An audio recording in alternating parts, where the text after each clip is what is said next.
Guys, আজ আমরা যাচ্ছি একটা ভয়ঙ্কর ভুতুড়ে বাড়ি। আমাদের এখানে পরিত্যক্ত ভুতুড়ে বাড়ি। আপনাদেরকে সেই ভুতুড়ে বাড়ি দেখাচ্ছি, আসুন।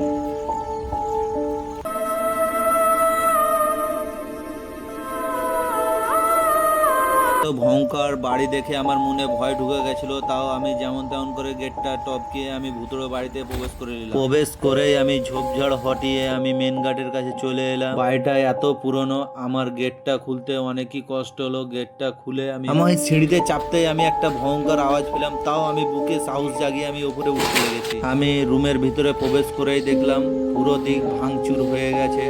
এই নিচে ওপর চারিদিকই ভাঙচুর। আপনারা কমেন্ট করে জানান সেই রুমে ভূত বাস করে না মানুষ। আমি একটা রুমে গেছিলাম, সেই রুমে আমি কিছু দেখতে পেলাম না। তার পাশের রুমে আমি অনেক ভিতরে যাচ্ছি, আপনারা দেখুন কিছু আছে নাকি। হ্যালো গাইস, আমার তো ভয়ে গাটা কাটা হয়ে গেছে। আমি ওই রুমে কিছু দেখতে পেলাম না, তাই আমি আগে রুমে যাচ্ছি। হ্যালো গাইস, এই রুমে আছে।